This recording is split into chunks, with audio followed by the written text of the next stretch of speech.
Welcome to Chop Shop Motors. My name is Clay, and today I'd like to give you a little walkthrough on the pieces needed to bolt this BorgWarner T10 to the back of a 289. I have all the parts cleaned up. I have part numbers written down, and I'm going to not only bolt it together and show you how I do it, I'm also going to give you the part numbers of the pieces I'm using. Now, lots of the stuff I'm using, the parts are new old stock, so they've been around, and honestly, I was doing a little research for this video, and a lot of the companies don't even exist anymore.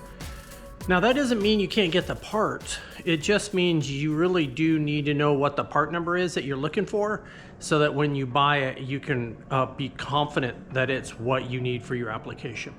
So this little Fairlane 500 came with a fair number of pieces to put it together.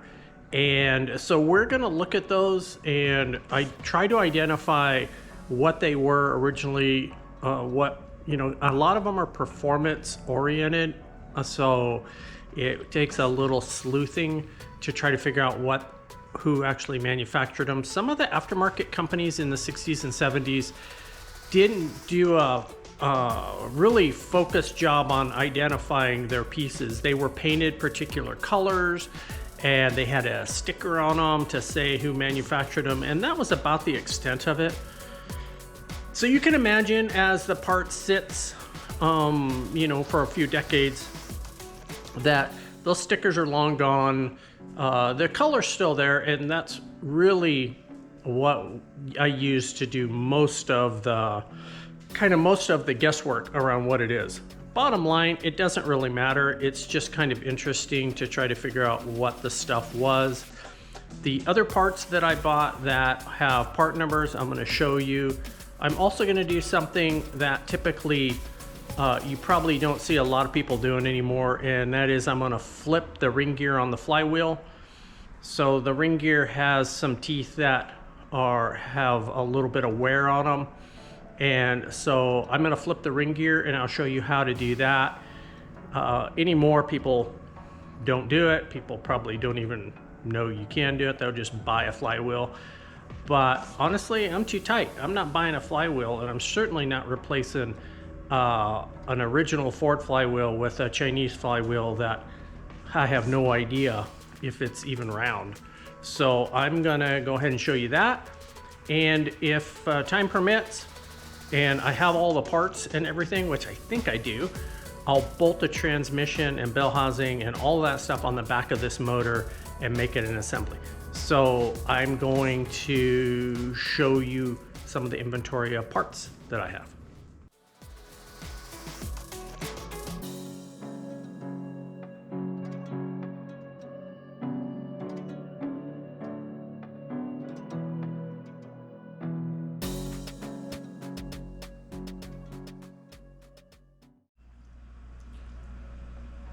Now it's time to look at the parts I'm going to use to assemble the trans, clutch, pressure plate, etc.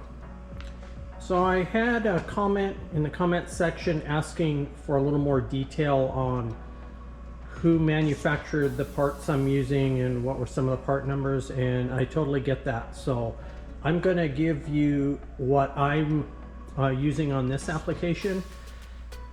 You just have to realize that some of these part numbers, these companies aren't even around anymore.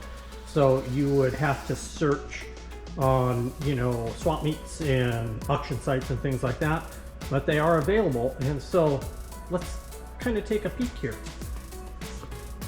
So to get started, it's got a C3 BorgWarner 4-speed in it. I cleaned it up and degreased it a little bit, and you can still see the C3, I don't remember what the letters were, C3 OA maybe, painted on the side of the case, so that's kind of cool.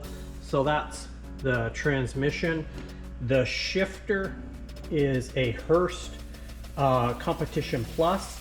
It's all lubed up and it works nice and smooth. I can't wait to drive it. I threw a shift lever on it just so I could test it out. I realized that there are a couple different versions of the way the shift lever attaches here. Some use a plate that's threaded and the bolts go through this way.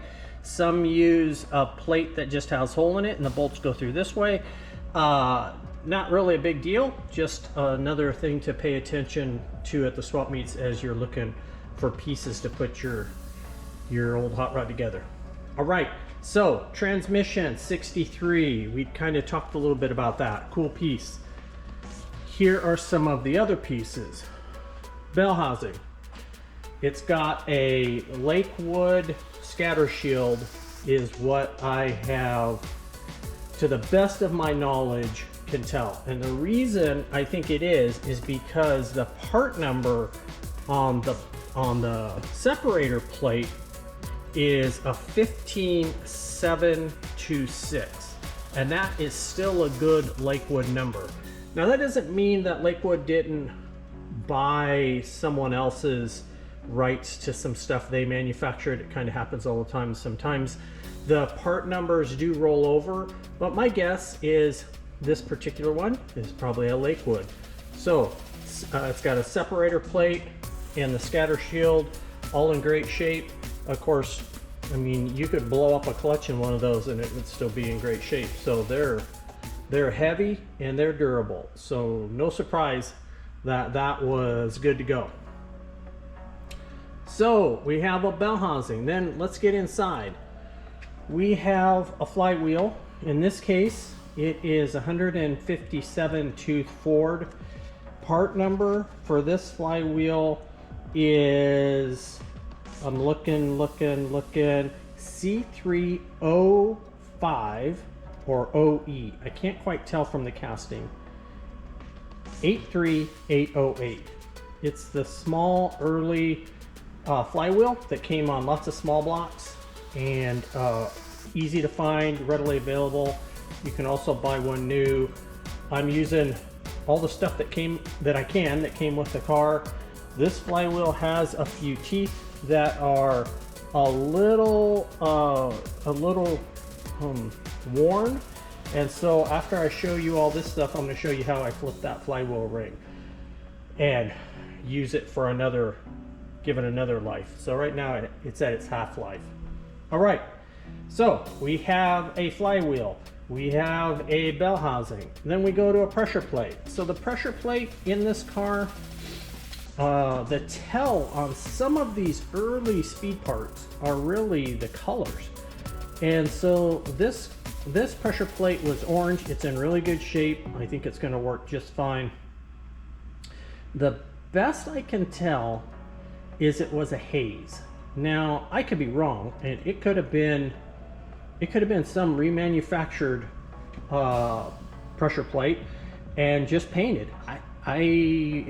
There's no way that my crystal ball is going to tell me that, but it does look like it was painted orange before it was built. And some of the ones like the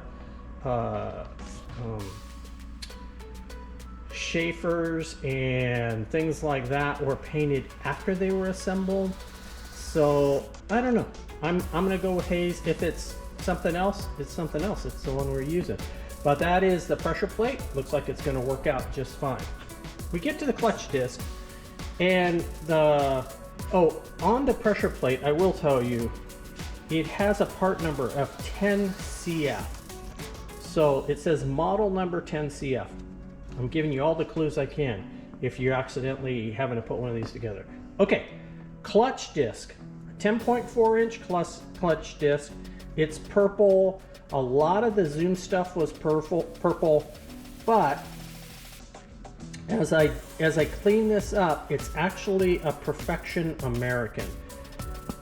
Now, does Perfection American build them for Zoom? I don't know. I looked at some of the early Zoom clutches and they look a bit different, but I mean, there's a lot of years of clutch manufacturing going on. So who knows, but that's what is stamped in it. So I'm pretty confident Perfection American is at least the manufacturer of that disc. We're going to use it. Looks like it's still got some life in it, and we're going to find out. All right, we go a little farther down. we have a throwout bearing. I'm using a new old stock green ball throwout bearing. The part number on the throwout bearing is CB1465C, and it does cross over to some other part numbers. The reason I'm doing that is I want a new old stock. I want one that was manufactured when the stuff would actually last, and I'll take my chances on it failing versus buying an aftermarket one that is I know is going to fail. So I'm going to go with that one. I was able to I bought it from a part supplier who sells vintage or new old stock parts, but this one was actually set aside for the little white Falcon, and so I looked online and I was able to find 2 more green balls. So I'll have one for the little white Falcon, I'll toss one in inventory, and I'll be set. So that's the throwout bearing. We go to the pilot bushing. I bought this one at my local parts house. It's made in China. It is a PB50F. We'll see if that bushing lasts. I'm gonna run the gamble and see if I make a mistake. Okay, the clutch bolts are all grade 8 and they came in the flywheel, so we're set there. Pressure plate bolts, sorry. The fork itself is, I think it was in the back of the car. There were 2 clutch forks in it. I'm gonna follow up with the gentleman I got the car from, because we're gonna chat next week. But this fork looked like it had never been used, and it still had a sticker on it that Ford puts on them. But you know, a lot of times they'll get used and that sticker will stick around for a long, long time. It isn't worn, and it still has the clip on the inside, the spring-loaded clip, so I'm loving it. I'm going to use that one. The part number for this is C8OA7515A. The reason I give you these part numbers is you can tell that to make some of these things work, there's a lot of different year cars that it works from. So the Flywheel 65, I think, or was it a 63? Flywheel is a 63. Transmission's a 63. The throwout bearing fork is a 68. The flywheel, clutch, stuff like that probably covers a 15-year span at least. The scatter shield will work on lots of different year small block Fords because it's got the multi-bolt pattern, which allows the broad, widespread 4-speed to work, or the narrower one like we're going to use. So that is a peek at the parts. What I'm going to do now is I'm going to set up the tripod and I'm going to flip this ring, and you can just kind of watch as I go through the motions on that. So let's flip the ring. Okay, first thing we're going to do is we're going to knock this ring gear off of the flywheel. I did put on the back, I did mark good teeth this side because, you know, the flywheels, when you're got them laying on the bench, it's easy to kind of screw up, and I have put one on wrong and got to do it yet again, and I don't really like to do this more than one time on a flywheel. So let's knock this off.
Okay, flywheel is off. So we're going to flip that over.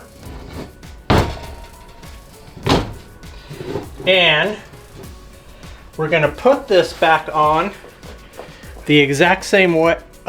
So we're going to put it on, and basically we haven't shifted this, right? So we flipped the flywheel over, but this we're going to leave that in the same orientation, and it's going to go back on, and the good teeth will now be on the outside.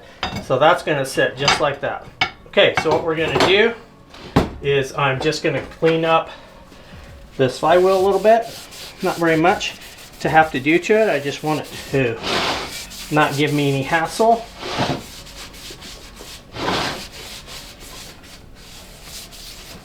Okay, and we do the same on the inside of the ring gear. And we could have bought a new ring gear. They're available. It's just, I just don't see the purpose of doing it.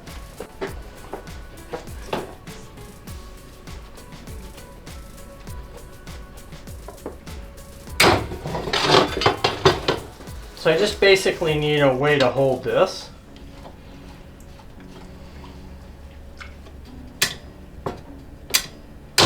While I heat it up.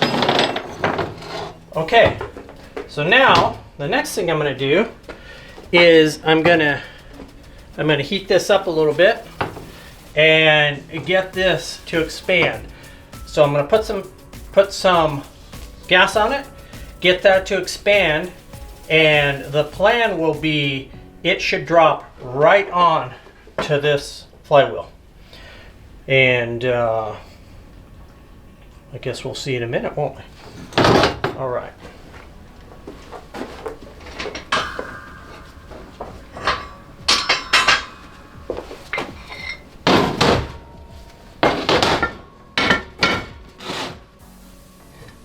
Can you see that all right? Oh, yeah.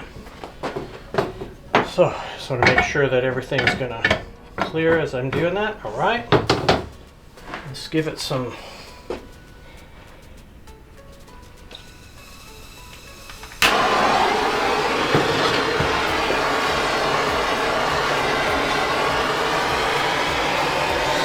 So there's nothing too exotic about this. I don't know if you can see the dog's nose, but she thinks she should be in the middle of it. We're basically just heating this ring up. It's going to expand some. You don't have to get them cherry red. You just got to warm them up.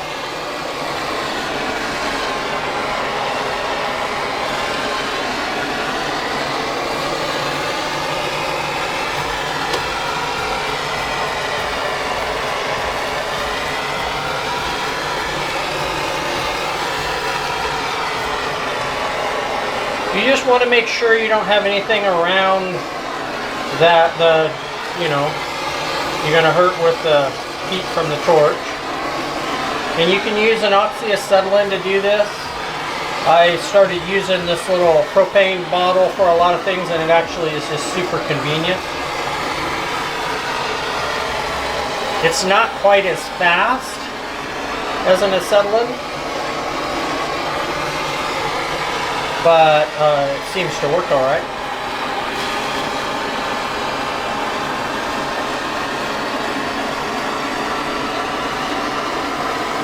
I'll slow down the concentration of heat as far as moving it around the flywheel as it starts to hopefully expand some.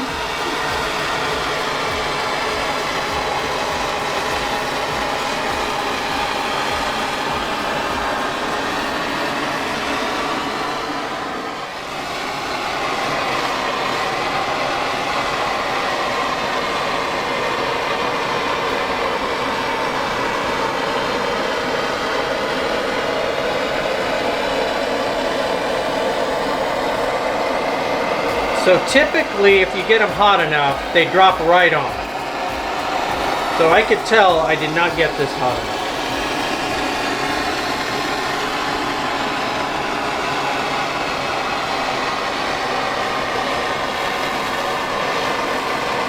So we get it good and hot.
So this is what it looks like with the ring flipped.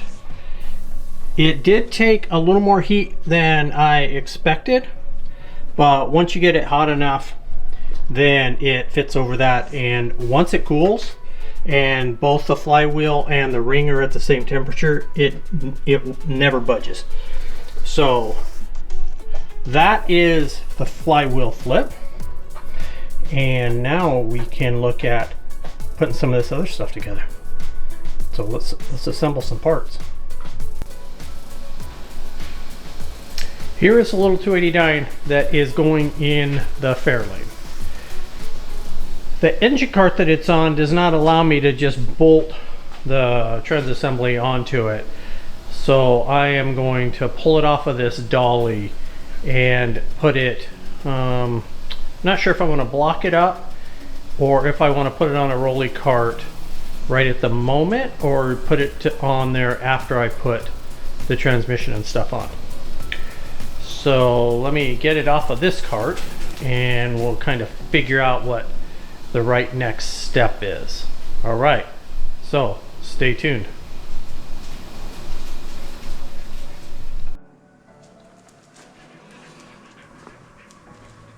Okay, the motor spacer plate's on. It's aligned on the dowel pins.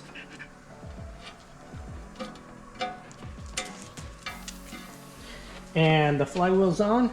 Flywheel bolts are in. Here's what it looks like from the other side. It is painted scatter shield color. So I know that looks a little odd being red on the blue, but I don't know. I mean, who knows? I don't know what it looked like when it was put together. My guess is this is kind of how it looked.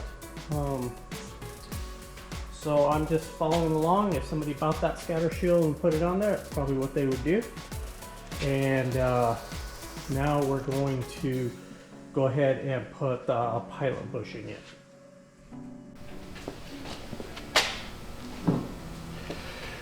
Okay, pilot bushing's going in. It is, I lubed it on the outside, cleaned the inside of the crankshaft. The other thing is I pre-tested it on the transmission just to make sure that we were absolutely fitting the right pieces together. Okay.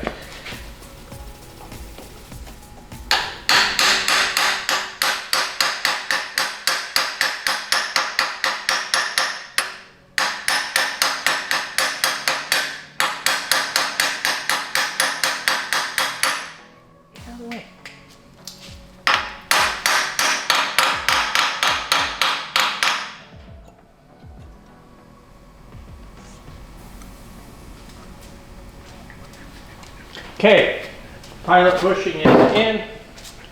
I used an old input shaft from long ago as my driver and for aligning the clutch. So I've used this forever, and you can see it's been well used in its life. It lives on. So we're going to put a little more lube on that inside of that bearing bushing, because you do not want that bushing to start squeaking once it's in. The only way I know to fix it if it starts squeaking is to pull everything apart and re-lube it. So you don't want that. All right, so that is now lubed. Let's put a pressure plate and clutch disc in.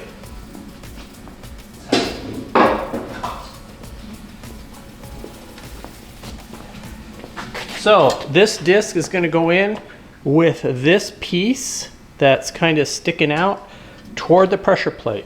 You always want the flatter side to go against the flywheel, this part toward the pressure plate. So with that orientation, we will slide this together.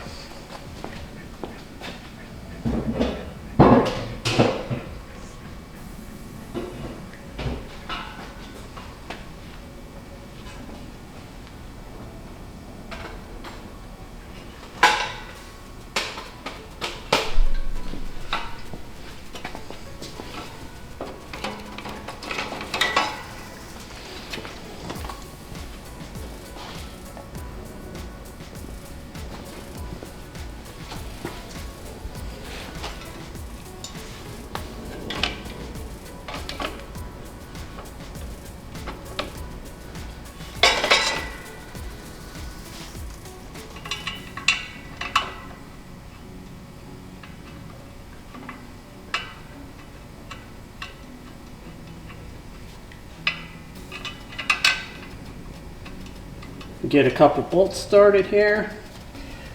I'll go around and get them all kind of rolling in there.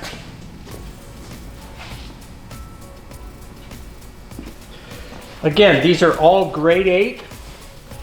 You don't want to put anything holding a pressure plate on that's not grade 8. And you want to make sure that all of them are the same length. I prefer to use all of them from the same kind of like manufacturer, in that they're exactly the same.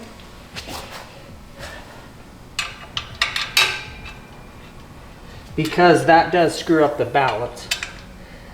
Everything at this point is part of the flywheeling weight. Okay, just kind of get those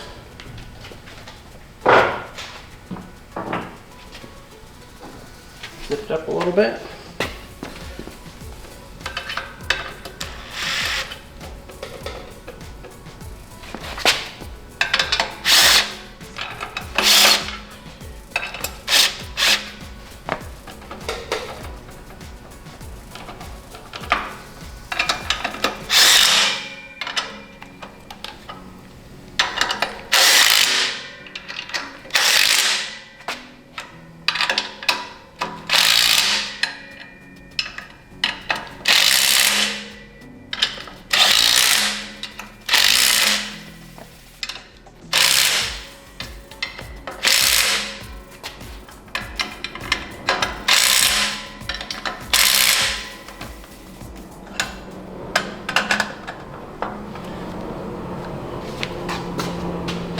So a couple things to watch for is you want to make sure that your input shaft, and because I'm using a metal one, it's a little more accurate than some of those plastic ones that you can use, but I mean, they'll work too.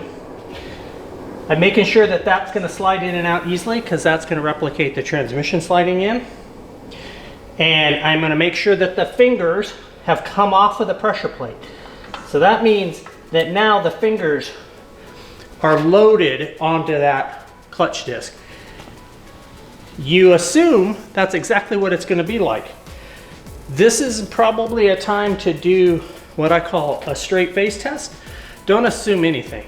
Take a look and make sure it looks like it's going to work and be like you want it to be. Then you have a second set of checks for this to be successful. Okay, so I'm gonna go ahead and torque those pressure plate bolts. I'll be right back. So here it is with the bell housing, scatter shield bolted to the transmission, grade 5 bolts. Now we're going to slide the motor into it and we'll see just how well this works. Okay, here we go. So what I do when I'm sliding a motor together is I use 2 motor dowels. So they are long bolts with just a dull end on them, and they help me align the bell housing to the motor as the clutch is going in. So you'll see those kind of sticking through the holes as I do this.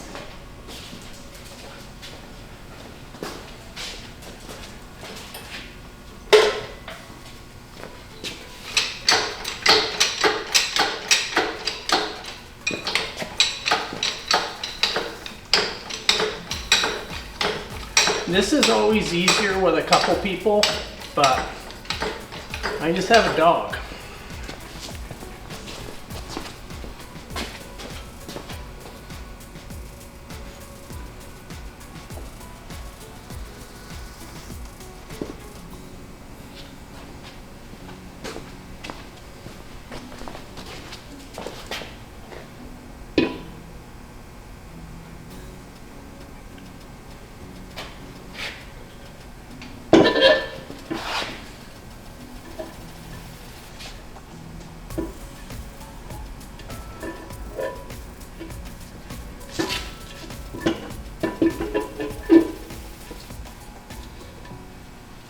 So the dowel's sliding in.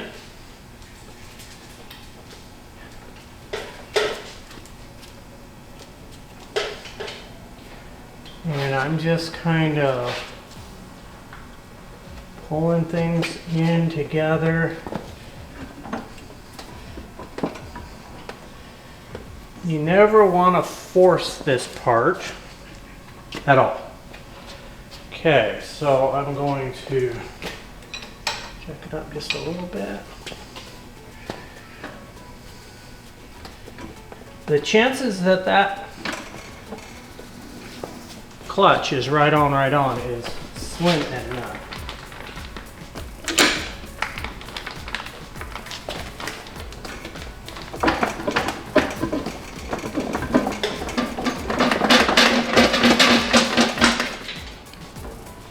That's a pretty good sign. I spun that output shaft of the transmission and until the splines lined up and things slid in. So now I'll go ahead and put some bell housing bolts in.